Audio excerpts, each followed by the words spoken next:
Kapoy na ka ba? Kapoy kayo, no? Kapoy kaayo mo try o survive the rest kalibutan.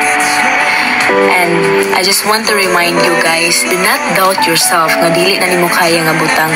Ayaw i-limit imong capacity to do this, to do that. Always i-absorb sa imong kaugalingon na kaya na nimo, kaya ni nimo, kaya ni nimo.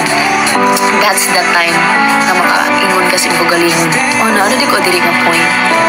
Because God is there with you. Tabalo ba ka, dako kay plano ang Ginoo sa imo. He has a plan for you and you have a purpose diri sa kalibutan.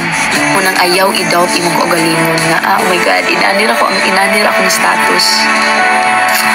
Ayaw i-doubt imong kaugalingon nga inanar ka kapobre. Dako kay ang plano ang Ginoo sa imo. Diba? God is there with you. He sees you. He sees your sacrifices. He sees your efforts. O kabalo siya na mulaban ka. Munang ayaw suko si pugalingon. Kay God patiently waiting for you to do that thing na iplano niya para sa inyo. And I know that you will get there. I know that you will get there soon, soon, soon.